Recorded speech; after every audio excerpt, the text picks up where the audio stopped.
Hello साथियों, आज मैं आप लोग के सामने एक ऐसा वीडियो लेकर आया हूं जो बहुत आप देखे होंगे।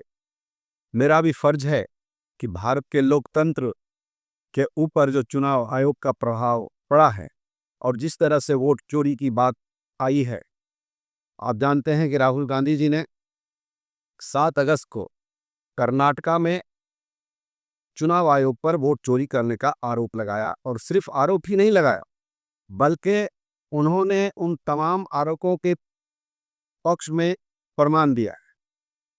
कर्नाटका में सेंट्रल बेंगलुरु सीट के विधानसभा महादेवपुरा में जिस तरह से 1 लाख वोटों की चोरी पार्लियामेंट चुनाव में की गई और जिसके वजह से भारतीय जनता पार्टी कर्नाटक जैसे स्टेट में एक सीट जीतने में कामयाब हो गई। आपको आश्चर्य होगा कि चुनाव आयोग 17 अगस्त को, आप जानते हैं कि राहुल गांधी जी ने पूरे देश को यह बताने का काम किया कि आपकी वोटों की चोरी चुनाव आयोग कर रहा है भारतीय जनता पार्टी के इशारे पर।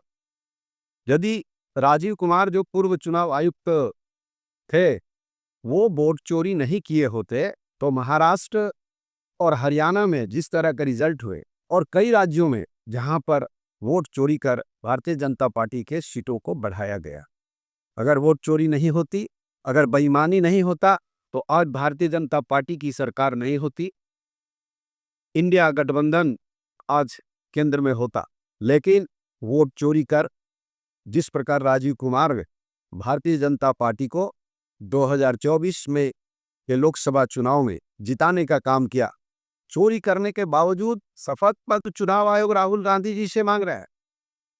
और अखिलेश यादव जी ने कहा कि 18 शपथ पत्र उन्होंने उत्तर प्रदेश के चुनाव में हुए धांधली के संबंध में उन्होंने चुनाव आयोग को दिया है, जिस पर चुनाव आयोग 17 अगस्त को जो प्रेस कॉन्फ्रेंस किए हैं, कहते हैं हमें तो मिला ही नहीं। अरे कैसा चुनाव आयोग है आप? वो रिसीविंग आज ट्विटर हैंडल पर अखिलेश यादव ने अपने ट्विटर हैंडल पर जो रिसीव मिला है कंप्लेन का, जो शपथ पत्र का, वो रिसीव वो ट्विटर हैंडल पर डालें। इतनी बेशर्म और इतना निर्लजता के साथ चुनाव आयोग भारत के लोकतंत्र को बर्बाद करने पर पड़ा हुआ है। अगर भारत की जनता इस मामले को लेकर सड़कों पर नहीं आएगी तो याद रखिए, किसी का भी वोट यह चुनाव आयोग काट देगा भारतीय जनता पार्टी के इशारे पर। आप सभी लोगों को पता है कि ज्ञानेश कुमार चुनाव आयुक्त बनने से पहले हमारे होम मिनिस्टर, गृह मंत्री के एक विभाग है सहकारिता विभाग, उस सहकारिता विभाग में सेक्रेटरी थे। और अपने आका को खुश करने के लिए आप यहां तक गिर जाएंगे। सुप्रीम कोर्ट में जब सुनवाई हो रही थी, आप जानते हैं कि सुप्रीम कोर्ट में 12 से 14 अगस्त के दौरान जो सुनवाई हुआ उसमें बिहार से दर्जनों लोग पेश हुए। और इससे पहले सुप्रीम कोर्ट ने कहा था, 28 जुलाई को सुप्रीम कोर्ट की पीठ ने सुनवाई के दौरान टिप्पणी की थी कि यदि याचिकाकर्ता 15 ऐसे मतदाताओं को पेश कर दें जो जीवित हो लेकिन चुनाव आयोग ने उन्हें मृत घोषित कर दिया हो, तो वह हस्तक्षेप करेगा और इस प्रक्रिया को रोक देगा। 12 अगस्त को 15 से ज्यादा ऐसे मतदाता सुप्रीम कोर्ट पहुंच गए। बक्सर से राजद सांसद सुधाकर सिंह ने कहा, ऐसे मतदाताओं को पूरी ट्रेन दिल्ली लाई जा सकती है जिनका नाम जिंदा रहते हुए मृत घोषित कर दिया चुनाव आयोग ने। ऐसे मनमाने ढंग से आप नाम काट देंगे? मिंटू पासवान की उम्र 41 साल है और वो उसे मरा हुआ मान लिया चुनाव आयोग ने। वह 2025 के मतदाता सूची में उसका नाम था, वो वोटर था।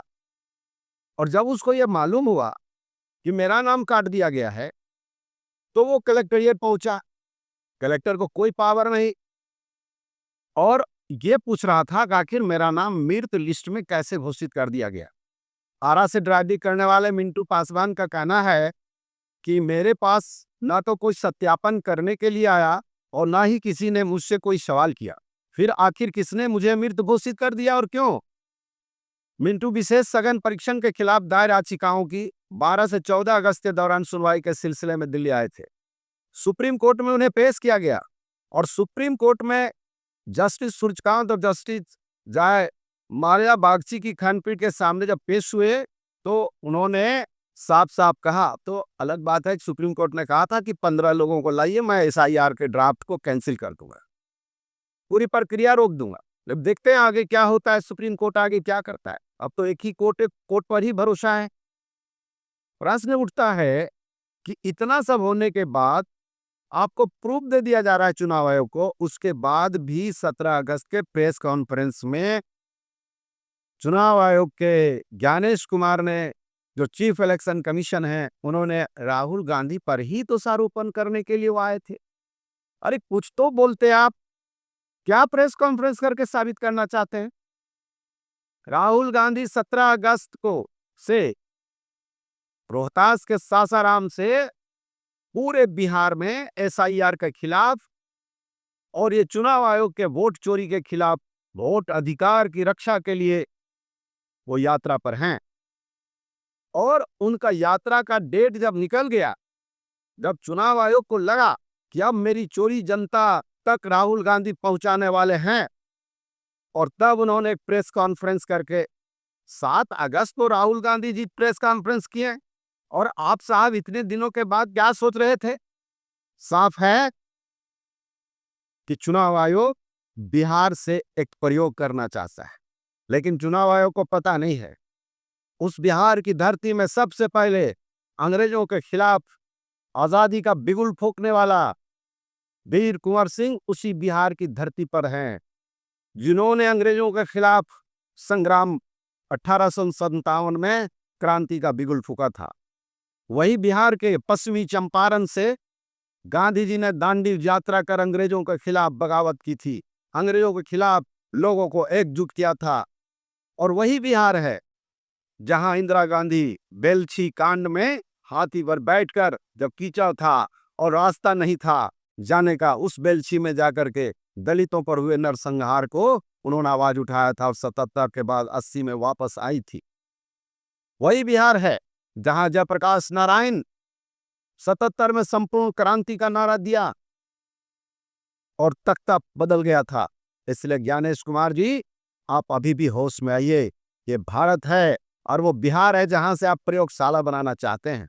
वो बिहार प्रयोगशाला गलत कामों के लिए नहीं, क्रांति का प्रयोगशाला है। उस जगह से जो क्रांति होगा वो आप सपने भी नहीं सोच सकते। अगर आप अभी भी सावधान नहीं हुए तो कांग्रेस आपको रास्ते पर लाने के लिए तैयार है। 17 अगस्त से 30 अगस्त तक तो सासाराम डेहरी ऑनसन से लेकर छपरा सारण से आरा भोजपुर तक राहुल गांधी जी 1300 किलोमीटर का जो यात्रा कर रहे हैं, और ये वोटर अधिकार यात्रा जो निकल चुका है, ये राहुल गांधी क्रांति का बुलंदी आवाज को बुलंद कर चुके हैं। एक एक जनता, एक एक वोटर आज राहुल गांधी के साथ, इंडिया गठबंधन के साथ, तेजस्वी यादव के साथ, सीपीआई हिमालय के साथ, तमाम विपक्षी दल जो आज इसके लिए खिलाफ में लड़ रहे हैं, ये साथ हो गए हैं। मैं तमाम साथियों से आग्रह करूंगा कि चुनाव आयोग की इस मनमानी के खिलाफ आप जहां भी हैं, जहां गांव में हैं, शहर में हैं, अगर आप लोकतंत्र और संविधान को मानने वाले हैं, उनको उसे बचाना होगा। और अगर ये नहीं बचा तो हमारा सारा अधिकार धीरे धीरे कर केंद्र सरकार छीन लेगी।